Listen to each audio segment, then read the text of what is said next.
Hello and welcome. Thanks to the West Africa Tourism Organization, World Bank, and the Gambia Ministry of Tourism and Culture for the opportunity to present this Community Tourism Masterclass. My name is Brian Mullis, and I am the Tourism Specialist for the Ministry of Tourism and Culture-led and World Bank supported tourism diversification and resilience in the Gambia project.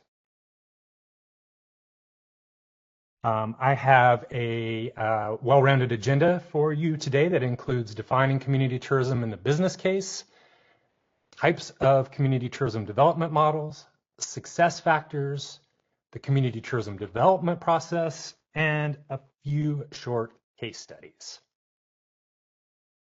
Defining community tourism.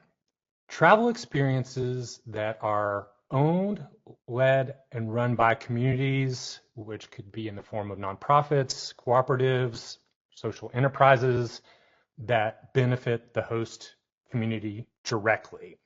Community tourism typically takes place when there is an interaction between the host community and a visitor that leads to the sharing of an experience, product, or service. The need for community tourism. Indigenous peoples worldwide collectively manage or have tenure rights over 25% of the world's lands and 80% of its biodiversity. Many people who live in rural areas, particularly men, have to leave their homes and communities for work, often in the extractive sectors like timber harvesting, mining, etc., leading to out-migration rates from communities that can be as high as 80% or more in some communities. Tourism creates jobs and provides alternative or supplemental incomes in rural communities for men, women, and young people, thereby creating opportunities for them to stay within their communities and continue contributing. Market trends. The global community-based tourism market was valued, as you can see on my slide, at some 576 billion in 2022 and is expected to continue to grow. The sustainable tourism movement is similar. It doesn't matter what research that you've looked at over the past 20 years. More and more people are aligning their personal values with their purchasing decisions. And when price, quality, and convenience appear to be equal, an increasing percentage of these individuals will pay more for a service or experience that benefits local people and the places that they visit. There is also increasing demand, as many of you probably realize, for authentic and immersive experiences where travelers can engage with local communities, learn about their way of life, and experience that way of life directly within those communities. And then the last point, I think, is one of the most important. Communities really are the heart and center of tourism, and an increasing number of them are adapting to new norms and needs and working towards becoming more resilient and strategic in how they use tourism to improve resident quality of life. Community tourism benefits. Sustainable tourism is helping host communities flourish worldwide by improving the well-being of residents, visitors, and the environment. Community tourism protects and promotes heritage and culture. More and more travelers, again, no matter what research you look at, are looking for those authentic cultural and heritage experiences. Community tourism protects wildlife and its habitat. Similarly, nature-based tourism and wildlife tourism demand is continuing to grow. And community tourism economically benefits entire communities through its direct effects, where the visitor pays for a service directly to the enterprise or to the community. The indirect effects of the economic transaction, where that tourism business or enterprise or community cooperative buys local goods and services from other community members and other suppliers. And then thirdly, the induced economic impacts, where tourism businesses pay money to employees who use their salaries to buy local goods and services. So when you add up the three, the economic impacts within host communities is quite substantive. However, community tourism is difficult to implement. Many communities and villages that have attempted to start tourism enterprises have not been successful. And this is no surprise. If you look at entrepreneurship globally, a smaller percentage of startups are successful. I think some quote up to 90% of startups fail worldwide. In community tourism, there are a number of reasons. I won't go through all of them, but a few examples are unsuitable locations leading to inaccessibility for visitors, unsuitable design of lodging or other infrastructure, design of services to suit one's liking versus what the visitor or target market desires, and others. There are several primary types of community tourism models to think about, and there's no one size fits all approach. I'm going to share four different models with you, but just know that there are several other variations of these models. The first, the community-owned tourism venture. The community has full ownership, control, and responsibility of the venture, and a majority of the benefits remain within the community. The venture may be established through volunteerism without capital investment funded by donor agencies or governments. It may be funded by accumulated community resources, and it may be financed through socially responsibility investment, or any combination of these sources, and often operates as a community cooperative type of model. The second, a joint venture or JV with private, public, and or nonprofit partners. Partnerships between a community and a private sector operator or the government or nonprofit often takes the form of a joint venture. All partners that are involved contribute to the partnership, have a share of ownership, and receive benefits, and each have a clearly defined role. This model includes private-public community partnership models of community tourism.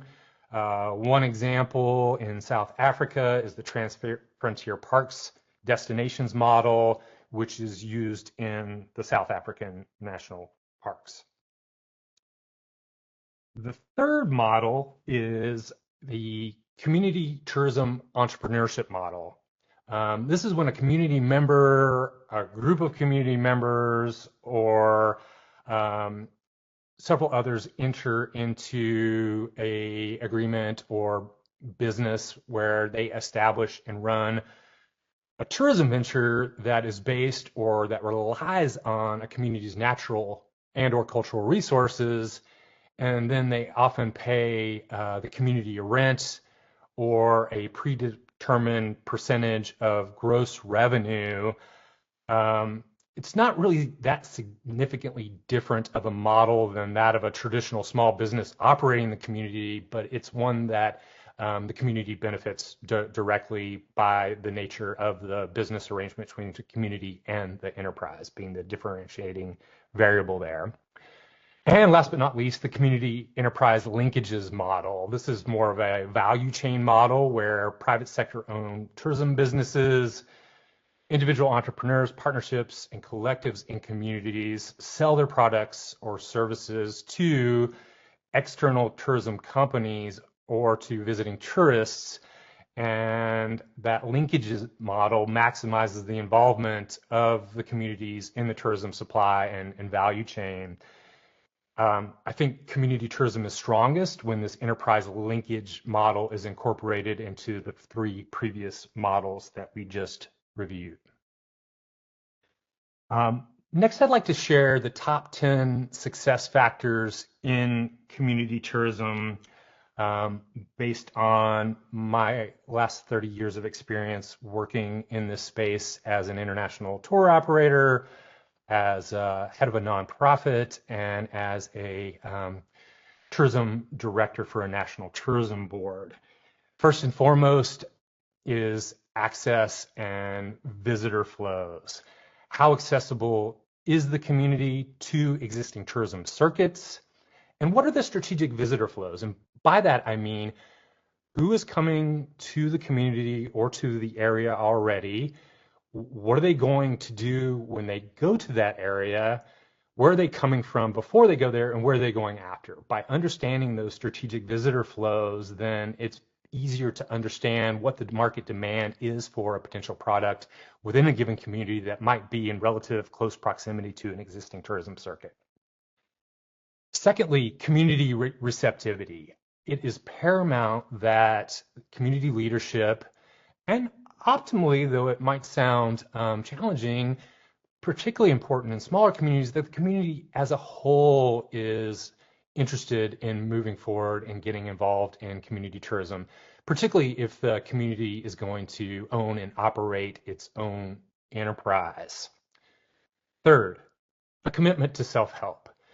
See a lot of projects globally that are donor funded, and I think all of them have the best intentions, but if there is not self-reliance fostered as part of the community tourism development process, and communities aren't supporting and contributing their own labor or material resources to build, for example, an eco lodge, then they find themselves 100% dependent on donors and external providers. So you actually end up with a lower likelihood of a successful project if there isn't that shared commitment between the community and those that are supporting the development of community tourism. You also, number 4, have to have a government commitment. That sounds obvious, but what I mean here is having a long-term commitment.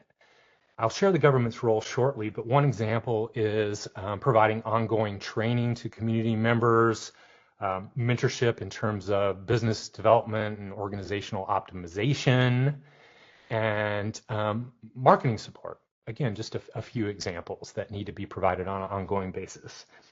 Number 5, independent tourism community and financial transparency. I think in terms of overall governance, it's important that there is a independent tourism committee that runs the enterprise, but that reports directly to community leadership, and that there is 100% financial transparency.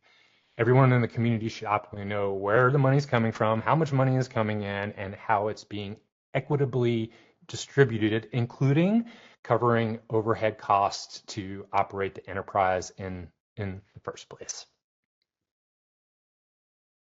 Continuing on with the top success factors, number 6, tourism development action and business plan. Oftentimes, national tourism boards and other partners will work directly with the community to develop these plans. Optimally, the community is actively involved in playing a role in developing the plans versus having a third party create the plans 100% for them. Number 7, this one might seem obvious too, a viable market-driven tourism product development. We have to develop products that are based on existing market demand, our existing primary source markets where most of our tourists are coming from, and the niche markets that we're catering to within those. And want to make sure that the product is also differentiated from those products that are offered in our neighboring communities. Number 8, open communication. This is incredibly important for things like bookings, as you might imagine, having access to email, etc., but also just maintaining open communication between the partners and addressing challenges head on before they become bigger than they need to be. So just paramount to maintain that.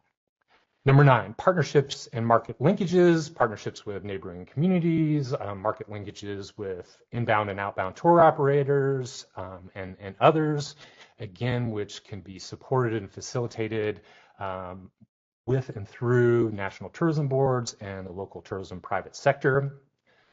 And then number 10, peer-to-peer training and mentoring. It's always ideal to find successful local community tourism enterprises within your own destination that have been successful and that are willing to share their knowledge, lessons learned, and know-how with other communities We find this peer-to-peer training is much more successful than bringing in outside consultants from, for example, another country or otherwise, because it just provides that deep impression of knowing, being in a similar situation as those communities that are trying to get community tourism off of the ground.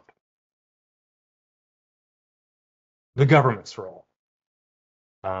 The government's role is to create a positive policy environment for community tourism in terms of tax incentives, for example, and concessions, helping communities evaluate the tourism potential if it exists or if it doesn't, supporting, if it does exist, the development of tourism products and plans, the business plans and action plans that I had mentioned previously, providing ongoing training and mentoring and marketing as noted.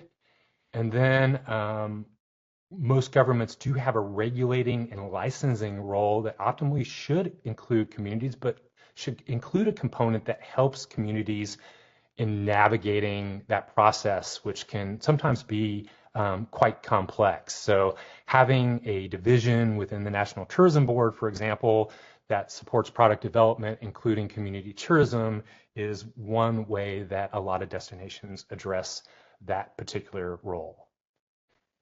The private sector's role. Private sector, similarly to government, needs to evaluate the tourism potential, because optimally we want them on board at the inception if they see the potential. And if they are involved in the inception, then they can support the development of the tourism products that they in turn will incorporate into their own offerings and help to sell. So in helping to sell that, they'll establish market connectivity with their buyers, including outbound tour operators from primary source markets. Also, they can provide a capacity building support role, including various training that may be valuable to the community. Marketing and sales is mentioned, and then risk management and logistics management support in terms of offering visitors a seamless experience in working with the community and other suppliers to offer a single day or a multi-day itinerary. Next, I'd like to cover the community-led tourism development process in brief. First is a visitor readiness assessment. Visitor ready means the tourism business is fully ready to welcome customers and offer them a safe and memorable experience. There are a number of ways to evaluate readiness. I'll share a few of them. Number one, community members should be trained in guiding, catering, and how to manage a business, including managing bookings, the funds received, financial management that is, guest experiences, etc. Number two, the community tourism business should be accessible by radio, cell phone, or internet to receive bookings and guest information and to accommodate any last-minute itinerary changes. And then three, visitors should be made to feel welcome by the village, who should provide the best hospitality that they're able to their guests, so that word of mouth can increase and visitation will ultimately increase. Many communities will have a visitor code of conduct to help to support that third item there. Next is establishing governance. The model that I have on the slide here is a model that's been successfully utilized in many tourism communities. It illustrates that the leadership of the community exists to support the community as a whole. Having an active tourism committee, as I briefly noted before, in place is one of the keys to success. In this example, the community owns the tourism enterprise. A separate standing tourism committee is selected by the community's leadership or its residents to operate all aspects of the tourism business on their behalf and is answerable to the community's leadership, but it operates on a daily basis independently from the governance of the community as a whole. This helps to ensure that continuity in leadership when, for example, a new community leader comes into power. Community-driven planning. The Ministry of Tourism or National Tourism Board or the tourism private sector will typically facilitate a community-driven planning process to help with the business and action planning I noted earlier. In this process, the community defines the type and level of tourism that they want, what that type of tourism in the village looks like in the future as a result, basically outlining their vision within a predetermined timeline. It then, once that vision is in place, defines what its goals and priorities are and works with optimally the National Tourism Board and any private sector partners to develop a plan to achieve those goals that ultimately lead to the realization of the shared vision that is defined by optimally the community as a whole. Product development. There are a lot of different types of tourism products that travelers want, and trends are always changing, so it's great to stay on top of those. Most market demand for community tourism, however, falls into the 5 categories I have noted on my slide. Meals and food, transportation, accommodation, handicrafts, and tours and experiences. So how do we go about product development? This slide illustrates that process. First, assess the unique wildlife, natural, and cultural heritage aspects that the community wants to share with visitors. Also, it's important to identify what they hold sacred and they don't want to share externally so that that is not included in the offering. And then once they have determined what they want to share, matching those natural and cultural attractions with what tourists for that particular destination want. And again, ensuring that what is being proposed to be offered is different than what is being offered in neighboring communities so that there's a incentive for travelers to visit different communities within an existing circuit because they offer different services. And then lastly, developing tourism activities that are experiential. I noted earlier the growing market demand for experience-based travel that basically engages all 5 senses. So traditional tourism, you see it, you hear about it, check the box, and you move on to the next attraction. Experiential, it engages seeing, hearing, smelling, tasting, and not only touching, but actively participating in the experience. Ongoing training and mentorship are critical as noted. This includes introductory training programs that provide the required knowledge to lead select activities. Many national tourism boards provide training in business management and marketing, reservations and bookings, hospitality and visitor welcome, tour guiding, tour packaging, food safety and catering. All of those are, I think, pretty mandatory in a lot of communities, particularly those that don't have prior experience in travel and tourism. And then peer-to-peer training. I just want to underline the importance of this. Teams from successful community tourism enterprises can visit the community that wants to offer tourism and provide them training. They can also host trainings from other communities to work alongside their tourism staff to learn from them firsthand in shadowing trainings, for example. This type of training is also offered through the tourism private sector in many destinations, the shadowing training and peer-to-peer. So that's worth looking into and exploring as well. Next, establish market linkages, marketing and promotions. There are a few key ways that most communities market their tourism offerings: through a destination management company, tour operator, tour outfitter, or local guides.